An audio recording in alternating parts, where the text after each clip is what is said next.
Welcome to The Last Breakfast. Please enjoy the video. You start by verifying the zip holds subtitle files like SRT or sub and that they correspond to the video or language you want. Once done, make sure MX Player is installed and has storage permission so it can read compressed archives. Then move the zip into a straightforward folder on internal storage or the SD card. This avoids access errors. You do this because MX Player reads archives directly when it can access them, so file placement and permissions are crucial. You now open MX Player and play the video you want a subtitle.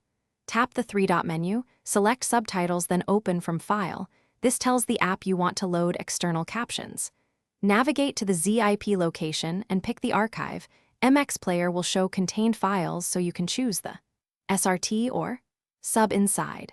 Do this because choosing the file inside the zip avoids manual extraction. It saves time and keeps your storage tidy while the player streams the subtitle directly.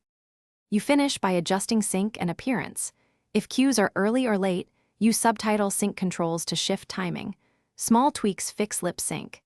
If characters look garbled, change the subtitle encoding or font in settings because encoding mismatches cause wrong characters.